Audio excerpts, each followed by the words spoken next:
नमस्कार दोस्तों, स्वागत है आपका हमारे YouTube चैनल में। आज की इस वीडियो में हम श्रीमद् देवी भागवत पुराण की कथा अध्याय 5 का पाठ करेंगे।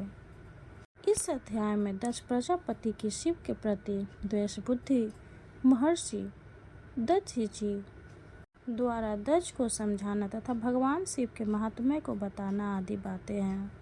तो आइए पाठ शुरू करते हैं। श्री महादेव जी बोले, तदंतर भगवान शंकर और सती की भर्त्सना करते हुए छीन पूरने वाले दक्ष प्रजापति दुख से व्याकुल होकर रोने लगे। मुनिश्रेष्ठ दुख से संतप्त हृदय वाले उन दक्ष को देखकर शिव जी की भक्ति में तत्पर रहने वाले परम ज्ञानी मुनि दधीचि ने उनसे यह वचन कहा। दधीचि बोले, मोह के कारण परम शिव तथा सती के सत्व को न जानकर आप क्यों रो रहे हैं? आपके महान भाग्य से ही ये सती आपके घर में पुत्री के रूप में उत्पन्न हुई है। ये सती साक्षात निराकार आदि प्रकृति ही और शिव साक्षात परम पुरुष है। इसमें आप लेश मात्र भी संदेह न करें। प्रजापति ब्रह्मा इंद्र आदि देवताओं तथा बड़े बड़े असुरों के द्वारा कठोर तप करने पर भी जो भगवती उन्हें कभी दर्शन नहीं देती है, उन्हें आपने पुत्री रूप में प्राप्त किया है। मोह में पड़कर उन सती को बिना जाने आप उनकी निंदा क्यों कर रहे हैं? निश्चित रूप से उन्हीं महामोहन स्वरूपिणी भगवती ने आपको ठगा है। दक्ष बोले, वे शंभु यदि जगत के ईश्वर अनादि और परम पुरुष है तो भयंकर रूप तथा 3 नेत्रों वाले उन्हें प्रेतपति शमशान क्यों प्रिय है? और मुने वे भिक्षु का रूप में अपने शरीर में भस्म क्यों पोते रहते हैं?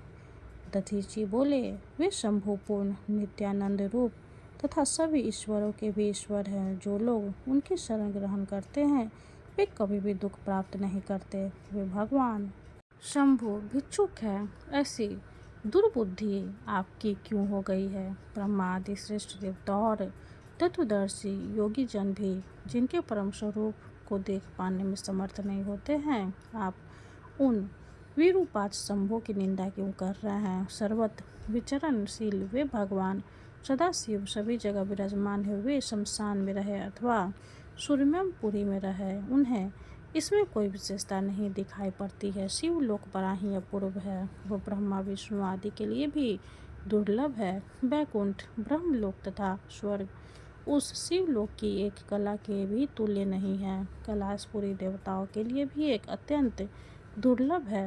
अनेक देवताओं से सुशोभित तथा कल्प वृक्षों से युक्त नंदन वन से घिरी हुई स्वर्ग के अधिपति इंद्र की पूरी अमरावती भी उस शिवलोक की सुलभी कला के भी बराबर नहीं है। मृत्युलोक में भी वाराणसी नगरी नामक उनकी एक परम रमणीय पुरी है, जो मुक्ति प्रदान करने के कारण मुक्ति क्षेत्र कहलाती है, जहाँ ब्रह्मा आदि प्रधान देवता भी मृत्यु के अभिलाष रखते हैं। तो फिर मानव आदि प्राणियों की बात ही क्या है? वह परमात्मा शिव की ऐसी दिव्यपुरी है। यह विचार आपकी दुर्बुद्धि का सूचक है कि बिना शमशान के अन्यत्र कहीं भी उनका ठिकाना नहीं है। ऐसे सत्य स्वरूप त्रिलोकेश्वर देवादिदेव भगवान सदाशिव और साक्षात ब्रह्म स्वरूपिणी महेश्वरी सती की भी निंदा आपको अज्ञानवश कभी नहीं करनी चाहिए। वे आपके बड़े भाग्य से ही आपके घर पुत्री रूप में प्रादुर्भूत हुई है। श्री महादेव जी बोले, इस प्रकार तत्वदर्शी मुनि दक्ष जी के अनेक प्रकार से समझाने पर भी प्रजापति दक्ष ने उन परमेश्वर शिव को असदाचार से रहित नहीं माना और वे बार बार उन महादेव के प्रति निंदास्पद वचन बोलते रहे। नारद वे प्रजापति दक्ष पुत्री सती को उलाहना देते हुए ऐसा कहकर रोने लगे। आहो वत्से सती पुत्री, तुम मेरे प्राण के समान हो। मुझे शोक समुद्र में निमग्न करके मेरा परित्याग कर तुम कहाँ जा रही हो? बहुमूल्य पर्यक प्रशयन करने योग्य सर्वांग सुंदरी पुत्री कुरूपति के साथ तुम शमशान भूमि में कैसे रहोगी?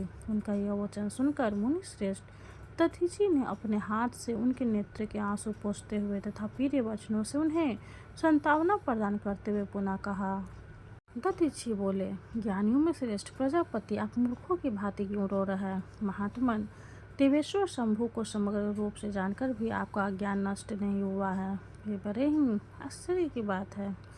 पृथ्वी पर, जल में, आकाश में और सरातल में जो भी नर तथा नारी रूप प्राणी है वे सभी उन्हीं दोनों शिव शिवा के रूप में उत्पन्न है। ऐसा आप पवित्र मन से समझ लीजिए। प्रजापति, आप इन महेश्वर को यथार्थ रूप से साक्षात अनादि परम पुरुष के रूप में जान लीजिए और इन शक्ति को त्रिगुणात्मिकता चित्तात्म स्वरूपिणी परामत प्रकृति के रूप में ही समझिए।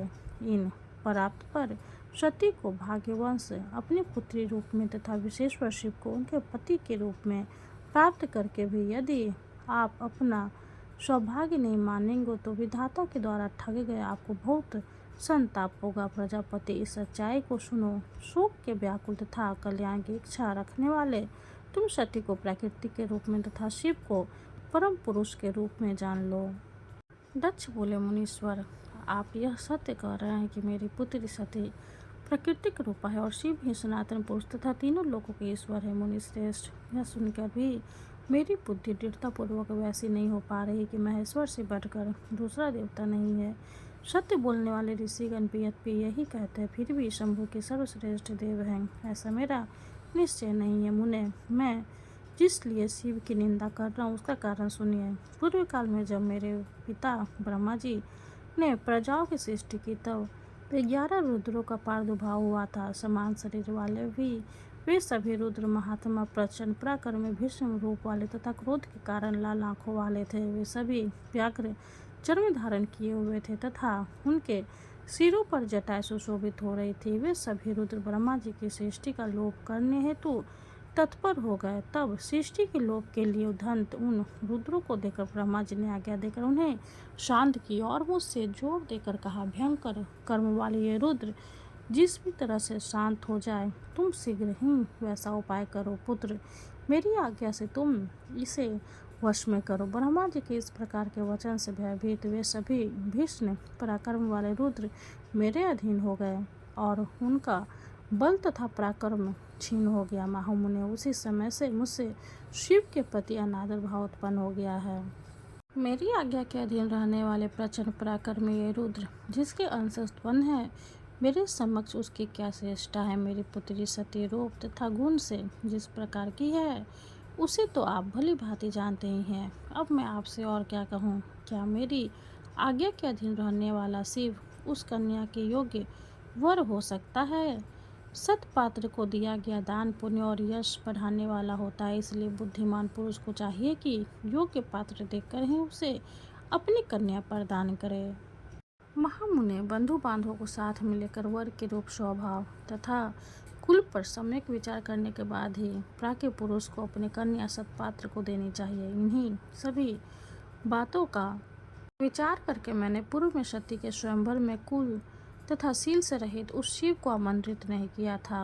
सुनिए, मेरे मन में जो कुछ भी है उसे आपको साफ साफ बता रहा हूँ, जिसके अंश से मेरी आज्ञा के वशीभूत ये महारुद्र उत्पन्न हुए हैं। वह शिव जब तक इनके साथ मेरे पास आता रहेगा तब तक मैं उनकी प्रति ईर्ष्या रखूँगा। यह सच सच कह रहा हूँ। जब ये शंभु उस विद्वेष का फल प्रदान करने में समर्थ हो जाएंगे तभी मैं उनकी पूजा करूँगा। ये मेरी दृढ़ प्रतिज्ञा है। श्री महादेव जी बोले। दक्ष का यह वचन सुनकर वे मुनीश्वर दक्षी जी अपने मन में सोचने लगे कि भवानी तथा शिव ने इस महामूर्ख प्रजापति दक्ष को निश्चय ही अपनी कृपा से वंचित कर दिया है। जो लोग मनवानी और कर्म से सती और महेश्वर का आश्रय ग्रहण करते हैं वे भी मुँह में पड़ जाने के कारण उन्हें भली बातें जानने में समर्थ नहीं हो पाते। तब यह मूढ़मति दक्ष समझाया जा सकता तो भला इस संसार में कौन मुक्ति प्राप्त नहीं कर लेता। मुने ऐसा सोचकर और फिर बिना कुछ बोले मुनि दक्षी जी अपने आश्रम को चले गए। इसके बाद दक्ष प्रजापति दुख से बार बार लंबी लंबी सांस लेते हुए अपने भवन में प्रविष्ट हो गए। इस प्रकार श्री महाभागवत महापुराण के अंतर्गत श्री शिव नारद संवाद में दक्ष प्रजापति विषाद वर्णन नामक 5वां अध्याय पूर्ण हुआ। माता रानी की जय हो। अब हम माँ दुर्गा की आरती करेंगे। जय अम्बे गौरी मैया, जय श्यामा गौरी, तुमको निश दिन ध्यावत मैया जी को निश दिन ध्यावत, हरि ब्रह्मा शिव रे। ओम जय अम्बे गौरी, मांगे सिंदूर विराजत टीको मृग मद को, मैया टीको मृग मद को। उज्ज्वल से दो नैना, उज्ज्वल से दो नैना, चंद्र बदननी को। ओम जय अम्बे गौरी, कनक समान कलेवर रक्तांबर राजै, मैया रक्तांबर राजै। रक्त पुष्प गले माला, रक्त पुष्प गले माला, कंठन पर साजै। ओम जय अम्बे गौरी, के हरिवाहन राजत खरग खपर धारी, मैया खरग खपर धारी। सुर नर मुनि जन सेवत, सुर नर मुनि जन सेवत, तिनके दुख हारी। ओम जय अम्बे गौरी, कानन कुंडल शोभित नासाग्रे मोती, मैया नासाग्रे मोती। कोटिक चांद्र दिवाकर, कोटिक चांद्र दिवाकर, राजत सम ज्योति। ओम जय अम्बे गौरी, शुंभ निशुंभ बिदारे महिषासुर घाती, मैया महिषासुर घाती। धूम्र विलोचन नैना, मधुर विलोचन नैना, निशि दिन मदिमाती। ओम जय अम्बे गौरी, चंड मुंड संहारे, शोणित बीज हरे, मैया शोणित बीज हरे। मधु कैटभ दो मारे, मधु कैटभ दो मारे, सुर भयहीन करे। ओम जय अम्बे गौरी, ब्रह्मानी रुद्रानी, तुम कमला रानी, मैया तुम कमला रानी। आगम निगम बखानी, आगम निगम बखानी, तुम शिव पट रानी। ओम जय अम्बे गौरी, 64 योगिनी गावत नित्य करत भैरो, मैया नित्य करत भैरो। बाजत ताल मृदंगा, बाजत ताल मृदंगा, आरु बाजत डमरू। ओम जय अम्बे गौरी, तुम ही जग की माता, तुम ही हो भरता, मैया तुम ही हो भरता।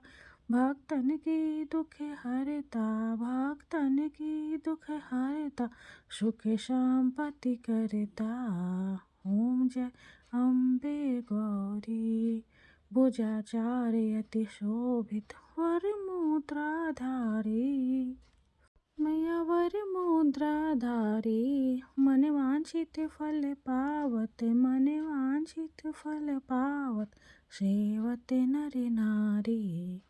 ओम जय अम्बे गौरी, कंचन थाल विराजत, अगर कपूर बाती, मैया अगर कपूर बाती।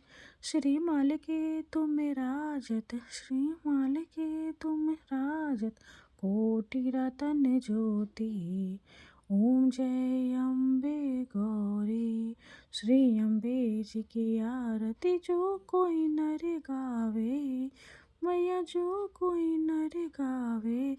कहत शिवानंद स्वामी, भजत शिवानंद स्वामी, सुख संपत्ति पावे। ओम जय अम्बे गौरी। माता रानी की जय हो। वीडियो अगर अच्छी लगे तो लाइक कर दे, चैनल को सब्सक्राइब कर दे। धन्यवाद।